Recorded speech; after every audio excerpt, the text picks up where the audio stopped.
2 women arrested accused of tossing around a child like a toy, possibly breaking his arm. Thanks for joining us on this Friday. I'm Luann Serrao. And I'm John Brown. The whole thing happened on Thursday in Daytona Beach, right there along Seabreeze Boulevard.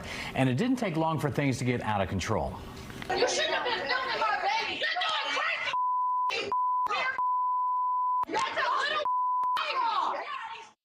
This video shows the women threatening bystanders who were filming it. And at one point, one of the women throws the child again. Fox 35's Chris Lindsay is live in Daytona Beach this evening. So, Chris, police say that child that was thrown back and forth while 2 women stood about 4 feet apart.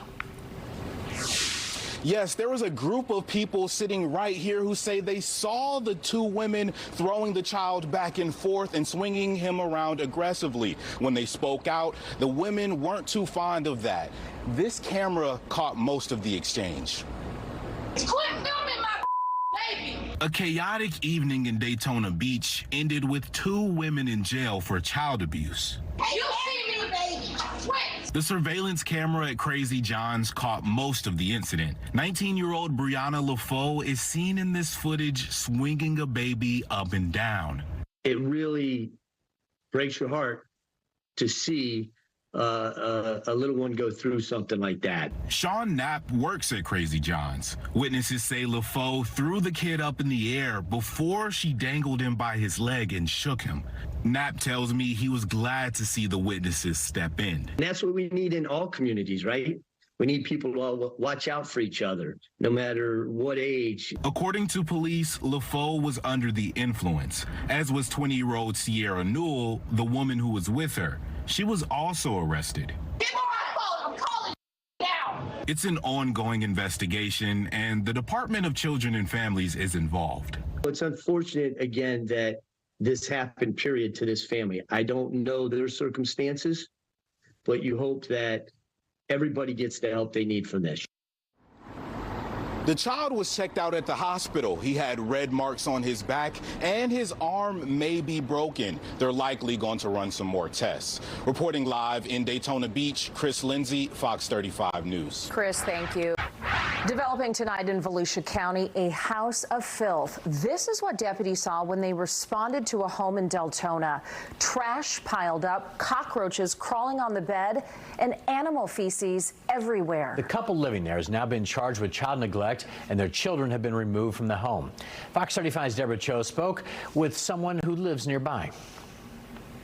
Neighbors were shocked when I showed them pictures of what it looked like inside that home. They were shocked that people were living inside of there in those conditions, and the fact that children had to experience all of that. These are the conditions Volusia County Sheriff's deputies found when they responded to this Deltona home. Samantha Aker and Christopher Rounds, along with 4 kids, all lived in the house. Deputies say the home had a foul odor, no working air conditioning, trash everywhere, along with roaches roaming throughout, including in the children's bed. Neighbors couldn't believe this. That's very sad. That's very, very sad. Deputies responded to the home because the 15-year-old girl, who is deaf and mute, showed up to school wearing dirty clothes and had roaches coming out of her backpack. Samantha Aker was released on Wednesday night. I went to the home, but no one answered. All 4 children are now staying with family friends. I'm glad the kids are safe. I'm glad the kids are safe. That's the bottom line. Detectives say that Christopher Rounds was not being cooperative when they got there. He was very combative and he wouldn't obey their commands. At last check, he was still in Volusia County Jail. Reporting in Volusia County, Deborah Cho, Fox 35 News. New tonight, a man is accused of stealing an excavator and then making a big mess at a Walmart in Gainesville. Fox 35's Marlisa Goldsmith joins us live in the Alert Center tonight with some new information from the police department. Marlisa, what did they have to say? Luann, John, it was an all hands on deck type of response for the Gainesville Police Department when they showed up to that Walmart with an excavator inside and a man holding a machete. Very bizarre story here. Gainesville investigators say Jesse Smith hotwired the excavator from a storage facility and took off, damaging multiple storage units. He then drove the stolen construction equipment to a nearby Walmart and drove it into the building you see right here. Police say Smith told officers he was on drugs when this all happened. After he got out the excavator, he entered the Walmart with a machete. Officers were en route and were able to make contact with him, and immediately he was in custody. Now, police are still trying to determine a motive here, but they tell us this caused about $2 million in damage. Smith is now facing several charges and being held at the Alachua County Sheriff's Office. Live in the Fox 35 Alert Center, I'm Marlisa Goldsmith. Marlisa, right now on Fox 35 News at 5, a surfer bitten on the face by a shark in New Smyrna Beach. Thanks for joining us. I'm Luann Sorrell. And I'm John Brown. Fox 35's Chris Lindsay joins us live in Volusia County this afternoon with that story. So, Chris, officials say we are right in the middle of shark bite season. Yes, and that man may need some stitches, but he is expected to make a full recovery. Beach safety tells me there's actually another animal contributing to all of the shark bites. If you go out in the water right now, anywhere, there's mullet running, so small bait fish. There's tarpon running right now. There's dolphin everywhere. There is a massive amount of marine life in the ocean right now, closer to shore. Here's what the mullet fish look like. This is what you need to be on the lookout for. Captain Miller says where fish are, especially mullet fish, sharks usually aren't far behind. If you see the fish swimming around you, he says it's best to get out of the water. The latest shark bite victim in Volusia County is from South Carolina. He just gotten off his surfboard when he was bitten on the cheek. Even though bites are rare, people out here on the shore still take them very seriously. I'm actually very concerned. I used to go in the water. I don't like them. I don't want to meet them. It's kind of a big concern, considering I'm out here from Chicago at the shark bite capital of the world. Coming up at 6, what you should do if you're ever bit and why some people aren't worried about the sharks. Reporting live in Volusia County, Chris Lindsay, Fox 35 News. Thanks.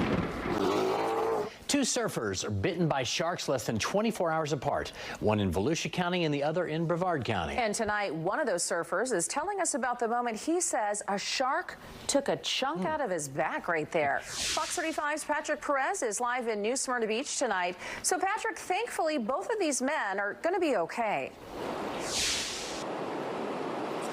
Yeah, they're both going to be scarred, but man, do they both have quite a story to tell. One of those surfers was north of here at the jetty. He went into the water and then came into close contact with the shark underwater. That other surfer, I should say, was miles south from here in Satellite Beach. He found himself in the middle of a feeding frenzy in the path of sharks. These bite marks on Bill Evelyn's shirt say it all. You felt the pressure and a burning sensation. He was surfing in Satellite Beach Monday afternoon with his friends when he noticed pods of mullet nearby. One of them decided to head back to shore, but Bill went in for one last set. And when I came up from the wave is when the shark kind of hit a glancing blow to my lower right back. And I knew I'd been hit. Then I was engulfed by the entire school of mullet. So it just became a huge feeding frenzy. He waited safely on his board before making his way back. His shark encounter cost him a trip to urgent care and 25 stitches. While he doesn't regret his decision, he has learned his lesson. I pushed my luck a little bit too far. I probably shouldn't have paddled out. I should have paddled in after that last wave. And I learned from that and, chalk it up to a learning experience and a cool story. Hours later, another surfer miles north in New Smyrna Beach came face to face with a shark. Volusia County Beach Safety says a man from South Carolina had jumped off a wave near the jetty and encountered a shark underwater, which bit his face. Gavin Naylor, director of U.S. Florida Program for Shark Research, says what happened here is unusual. A bite on the face is really rotten luck, and I feel bad for the guy. And if he landed on it, then the shark probably felt sort of violated and turned around and responded and bit him on the face. With surfers hoping to take advantage of the high surf brought on by Hurricane Lee this week, Bill has one piece of advice. When those mullet pods are coming down the beach, your best bet is to get out and wait for them to pass, and then you can get back out and catch some more waves. And that shark expert we heard from there, Gavin Naylor, he says it's possible that with Hurricane Lee to our east, that could affect the currents, which would in turn push the fish closer to shore, with the sharks following right behind them. So that is something to keep in mind if you're heading out to the beach this week and the weekend. For now, we're live in New Smyrna Beach tonight. I'm Patrick Perez, Fox 35 News. Patrick.